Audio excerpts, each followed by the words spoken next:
of the attention has gone globally to the trade issues. I think in Europe, almost equal attention has gone to security issues, alliance issues, but to some extent, political issues, political ideological issues. And I would even say, really, what kind of world is it going to be? I mean, how will nation states behave? How will they relate to each other, etc.? So that's what's happening. Now, we all have a business to do.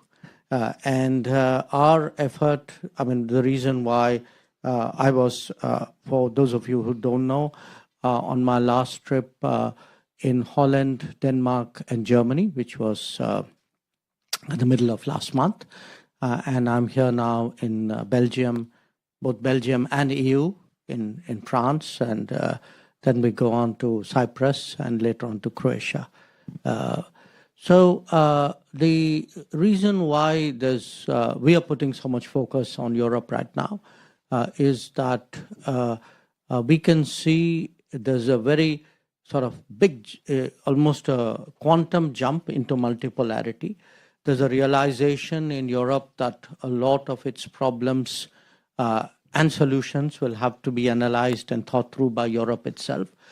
And so a Europe which is today more self-aware, which is more self-reliant, which is more strategically autonomous, will obviously want to look for partners who think similarly and can work with Europe in that respect.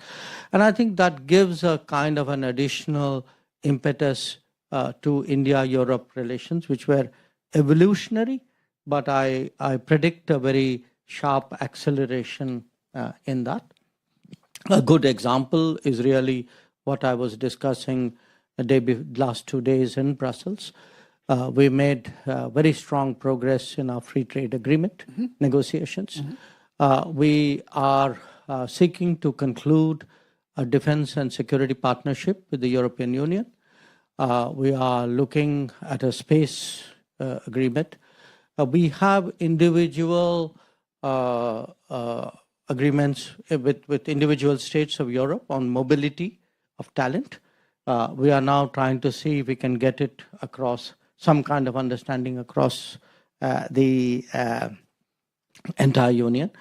Again, of course, a lot of discussion about connectivity, because if you're going to do more business and as I said, we are all trying to de-risk the global economy and stabilize the global economy at that time. So connectivity is very much part of that conversation. So that's the kind of picture I'd like to present to you.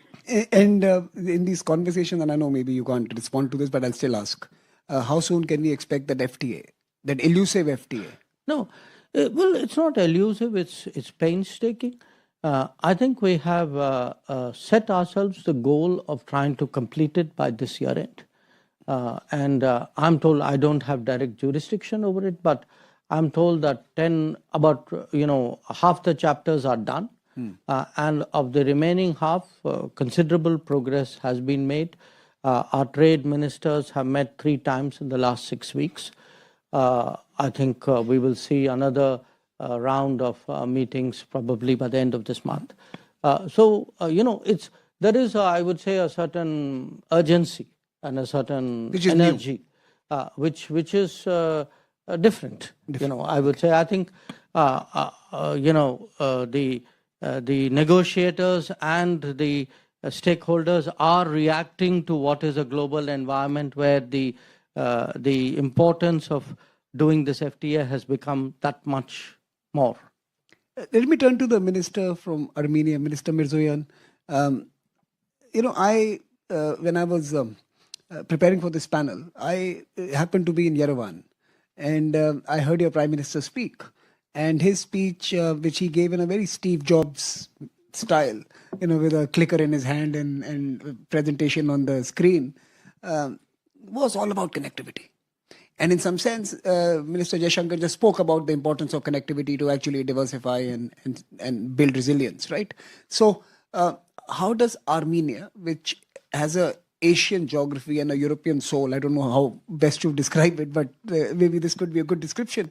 How does Armenia see this new moment where there is a thirst for connectivity, thirst for diversification, and a role for countries? Well, thank you for the question. But first of all, my condolences to the families of those who lost their lives in this plane crash, and thank you for the invitation.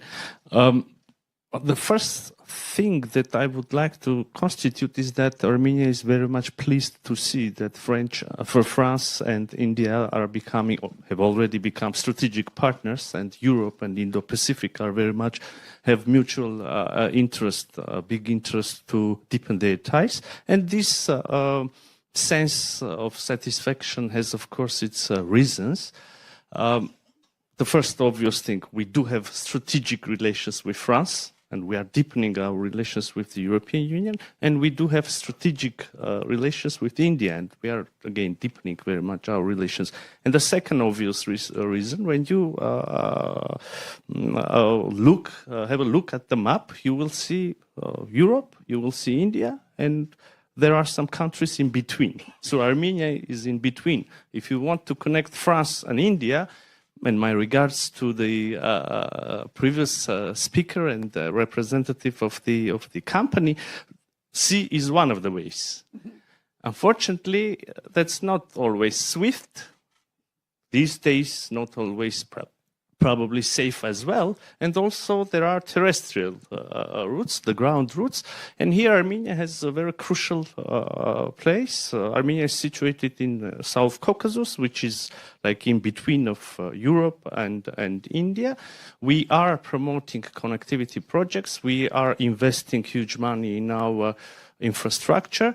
Also, Armenia has 4 neighbors: Georgia in the north, Iran in the south, Azerbaijan in east, and Turkey in west. So we have excellent relations with 2 of the 4 countries, Georgia and Iran, and we're trying to normalize our relations with Azerbaijan and Turkey with the understanding that we're going to open the borders, have railway connection, and if we even gave us a very specific name to this project, the infrastructure part, Crossroads of Peace. So we are trying to create an environment of peace and prosperity around Armenia so that everyone could benefit, not only Armenia, not only Azerbaijan, Turkey, Georgia, Iran, but in a larger region.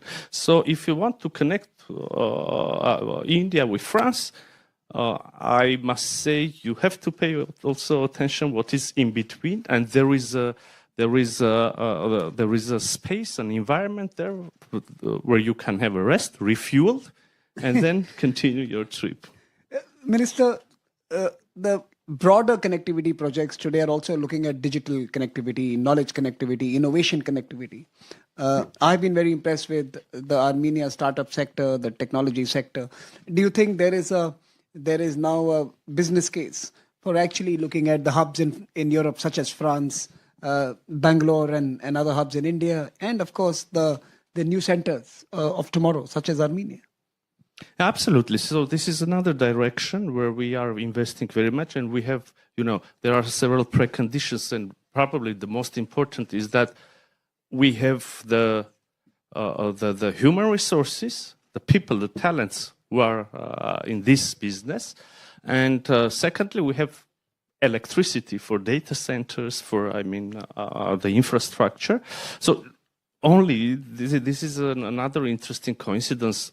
2 days ago, we announced an establishment of a huge AI project in Armenia with participation of French Mistral, NVIDIA, and several other actors. And this is only one of the examples. So again, when you look at AI, when you look at the IT and cooperation in this spheres, Armenia is a safe haven for 100%. And just to inform all of you, France hosted the AI Impact Summit last year. India is going to be doing it in February next year. So there is a continuity in terms of partnership even there.